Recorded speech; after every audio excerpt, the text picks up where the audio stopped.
আসসালামু আলাইকুম। Crown cement সকালের খবরে আমন্ত্রণ জানাচ্ছি আমি খোরশেদা কাকলি।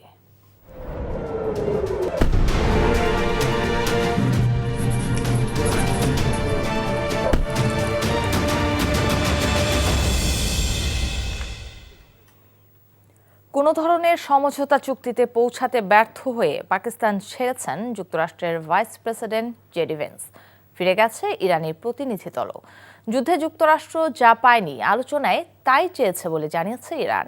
এদিকে মার্কিন সেন্ট্রাল কমান্ড জানিয়েছে তারা হরমুজ প্রণালী থেকে মাইন অপসারণের প্রাথমিক কাজ শুরু করেছে, যদিও এই দাবি অস্বীকার করেছে ইরান। অবশ্য দুপক্ষের শান্তি আলোচনার মধ্যেও লেবাননে হামলায় কোনো বিরতি দেয়নি দখলদার ইসরায়েলি বাহিনী।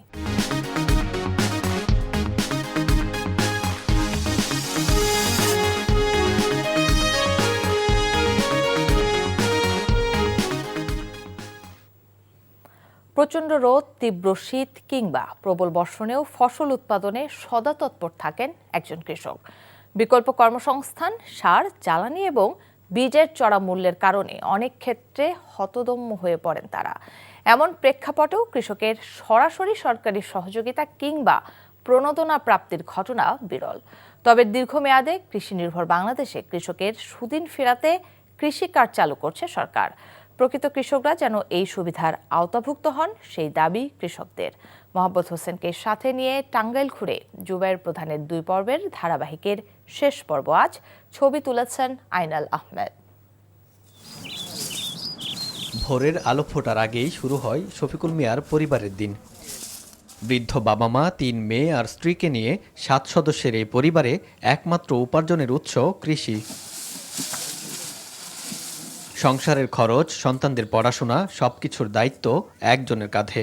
বছরের পর বছর চাষাবাদ করেও কখনো লাভ কখনো লোকসান, এই হিসাবেই চলছে জীবন। কিন্তু খরচ আর অনিশ্চয়তার চাপে প্রায় দুশ্চিন্তায় কাটে তাদের দিন। শ্বশুর শাশুড়ি খাইবার দিন আগে নিজেরা খাই, 7 জন মানুষ খাই নালা, এক পিন্ডার কামাই। মেয়ে এবার গাইড কিনা দিবার পয়সাতে 2000 টাকা লাগবো। এই যে কতদিন ধরে খোসামুদ্দি করছাতে দিহার সাথে না। পারিবারিক সূত্রে 30 বছর ধরে আগাগোড়া কৃষিকে ধারণ করা এই কৃষক এত বছরেও পাননি সরকারি কোনো সুবিধা।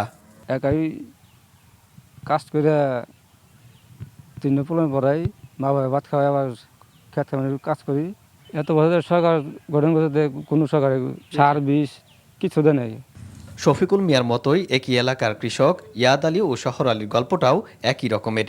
এমন বাস্তবতায় কৃষকদের তালিকা তৈরি করে সরাসরি সহায়তা দিতে সরকার উদ্যোগ নিয়েছে কৃষক কার্ড প্রদানের। এই কার্ডকে ঘিরে এবার আশায় বুক বেঁধেছেন টাঙ্গাইলের কৃষকরা। কার্ড দিলে আমাকে চলার জন্য ফের মনে করেন উদ্যান করলে যদি সরকার করে আমাকে অন্যের জন্য ভালো, সরকারের ফিরে আমাকে যদি হেলি করে তাহলে আমাকে অনেক ভালো। কার্ডবোর্ড দিলে আমরা মানে জানি ভালোভাবে চলতে পারি। 50 বছর ধরে কৃষিকাজ করি, কোনো সরকারের সাথে কোনো সহযোগিতা পাইনি। এখন এই অবস্থায় সুখে দুঃখে মানে তবু আমরা কাজ করতেছি। মানে সরকারের আশ্বাস দিলে আমাকে দিলে ভালো, আর দিলে আরও ভালো।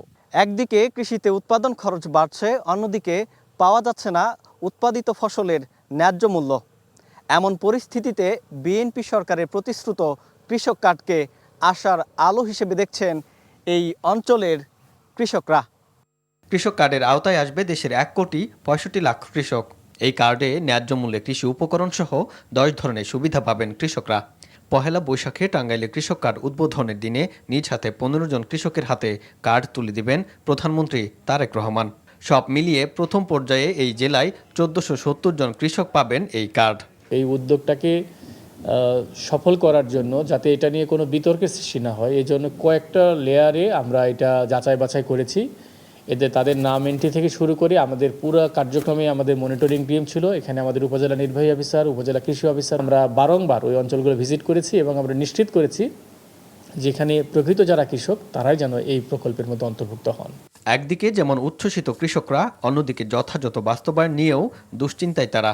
প্রকৃত কৃষকরা যেন বঞ্চিত না হয় সেই দিকে বিশেষ দৃষ্টি রাখার আহ্বান কৃষকদের। জুবায়ের প্রধান, এনটিভি নিউজ, টাঙ্গাইল।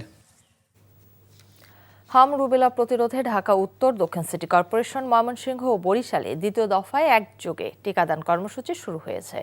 সকালে ঢাকা দক্ষিণ সিটি কর্পোরেশনের নগর ভবনে টিকাদান ক্যাম্পেইনের উদ্বোধন করবেন স্বাস্থ্যমন্ত্রী সরদার মোহাম্মদ সাখাওয়াত হোসেন। এ উপলক্ষে সকাল থেকে নগর ভবনে শিশুদের নিয়ে হাজির হচ্ছেন অভিভাবকরা। স্বাস্থ্য বিভাগের তথ্য মতে ৪ মহানগরীতে ৬ মাস থেকে ৫ বছরের কম বয়সী প্রায় ১২,২০,০০০ শিশুকে টিকা দেওয়ার লক্ষ্য নির্ধারণ করা হয়েছে। এর আগে ৫ এপ্রিল দেশের ১৮ জেলার ৩০ উপজেলায় হাম রুবেলা টিকাদান কার্যক্রম শুরু করা হয়। এই মুহূর্তে ঢাকা দক্ষিণ সিটির নগর ভবনে আছেন সহকর্মী জুবায়ের প্রধান, সরাসরি যুক্ত হচ্ছে তার সাথে। জুবায়ের, সেখানকার পরিস্থিতি কেমন দেখছেন এবং দ্বিতীয় দফার এই টিকা কর্মসূচি সম্পর্কে কি তথ্য আছে আপনার কাছে, আমাদের জানাবেন।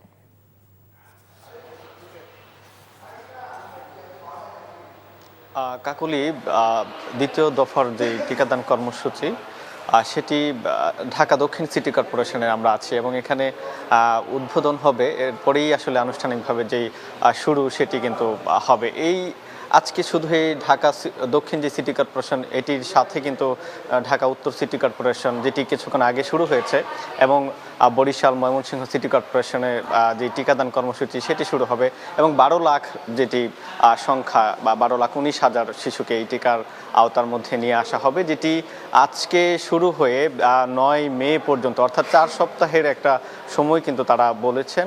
এর আগে আসলে ৫ এপ্রিল যেখানে ১৮টি জেলার ৩০টি উপজেলায় টিকাদান কর্মসূচি যেটি সেটি শুরু হয়েছিল, অর্থাৎ চলছে টিকা কার্যক্রম যেটি সেটি চলছে এবং রাজধানী সহ সারা দেশে যে হাসপাতালগুলো রয়েছে সেখানে হামের প্রাদুর্ভাব নিয়ে অর্থাৎ জ্বর, সর্দি, কাশি এগুলো নিয়ে কিন্তু শিশুদের আক্রান্ত হওয়ার সংখ্যা যেমন বাড়ছে, একই সাথে ভালো হয়ে ফিরে যাওয়ার যে সংখ্যা সেটিও কিন্তু রয়েছে।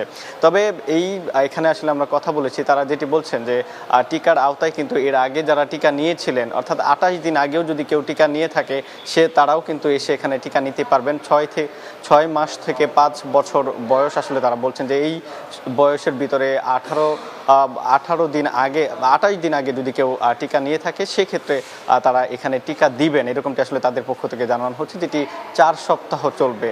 অর্থাৎ চিকিৎসক সহ হামের যারা বলছেন যে হামের টিকায় কিন্তু হাম রুবেলার যে আক্রমণ সেটিতে আসলে টিকাই কিন্তু একমাত্র কার্যকর উপায়। কোনো প্রকার অসুস্থ বা জ্বর, সর্দি, কাশি নিয়ে যারা আসছেন তাদেরকে কিন্তু টিকা দেওয়া হবে না, অর্থাৎ সুস্থ হয়েই যারা আসবেন সুস্থ শিশুদেরকে টিকার আওতায় কিন্তু নিয়ে আসা হবে। তো নগর ভবন থেকে ঢাকা দক্ষিণ সিটি কর্পোরেশন যে হাম রুবেলা টিকাদানের যে কর্মসূচি কাকুলি ছিল আমার কাছে। ঢাকা মাওয়া এক্সপ্রেসওয়ের মুন্সিগঞ্জের শ্রীনগর উপজেলার দোগাছি এলাকায় কাভার্ড ভ্যানের পেছনে যাত্রীবাহী বাসের ধাক্কায় মাসুদ নামে এক ব্যক্তি নিহত হয়েছেন। এ ঘটনায় অন্তত ১২ জন আহত হয়েছেন। প্রত্যক্ষদর্শী ও পুলিশ জানায়, ভোররাতে এক্সপ্রেসওয়ের দোগাছি এলাকায় একটি গাড়ির পেছনে যাত্রীবাহী স্বপ্নতরী পরিবহনের একটি বাস সজোরে ধাক্কা দিলে এই দুর্ঘটনা ঘটে। এতে ঘটনাস্থলেই মাসুদ মারা যান এবং বাসের বেশ কয়েকজন যাত্রী আহত হন। আহতদের উদ্ধার করে হাসপাতালে পাঠানো হয়েছে। নিহত মাসুদ বরগুনা জেলার আমতলী থানার মধ্যচন্দ্রা গ্রামের বাসিন্দা বলে জানিয়েছে পুলিশ। খেলার খবর, ক্রিকেট। দ্বিতীয় বিভাগ ক্রিকেট লিগ থেকে সরে দাঁড়ানো ১২টি ক্লাব নিয়ে একটি টুর্নামেন্ট আয়োজন করতে যাচ্ছে বিসিবি। প্রিমিয়ার লিগের ক্লাবগুলোর সঙ্গে আলোচনার পর শনিবার প্রথম বিভাগ ও দ্বিতীয় বিভাগের ক্লাবগুলোর সঙ্গে বৈঠকে বসেছিলেন বিসিবি সভাপতি। এই বৈঠকেই নতুন একটি টুর্নামেন্ট আয়োজনের সিদ্ধান্ত নেওয়া হয়। লিগ না খেলতে পারা খেলোয়াড়দের সুযোগ দিতেই এই সিদ্ধান্ত নিয়েছে বোর্ড। এছাড়াও যেসব ক্লাব বিদ্রোহ থেকে সরে দাঁড়িয়েছিল তাদের অবনমিত হওয়ার সিদ্ধান্ত উঠিয়ে নিতে যাচ্ছে বিসিবি। মের প্রথম সপ্তাহ থেকে শুরু হতে পারে এবারের প্রিমিয়ার লিগ। এপ্রিলের শেষ সপ্তাহে হবে দলবদল। সকালের খবর এটুকুই। এই খবরের ভিডিও সহ আপডেট জানতে ভিজিট করুন এনটিভি অনলাইন www.ntvbt.com। এছাড়াও এনটিভি জনপ্রিয় সব অনুষ্ঠান ও খবরের আপডেট জানতে ভিজিট করুন আমাদের ইউটিউব ও ভেরিফাইড ফেসবুক পেজ। ১২টায় মধ্যাহ্নের খবর দেখার আমন্ত্রণ রইল। ধন্যবাদ সবাইকে।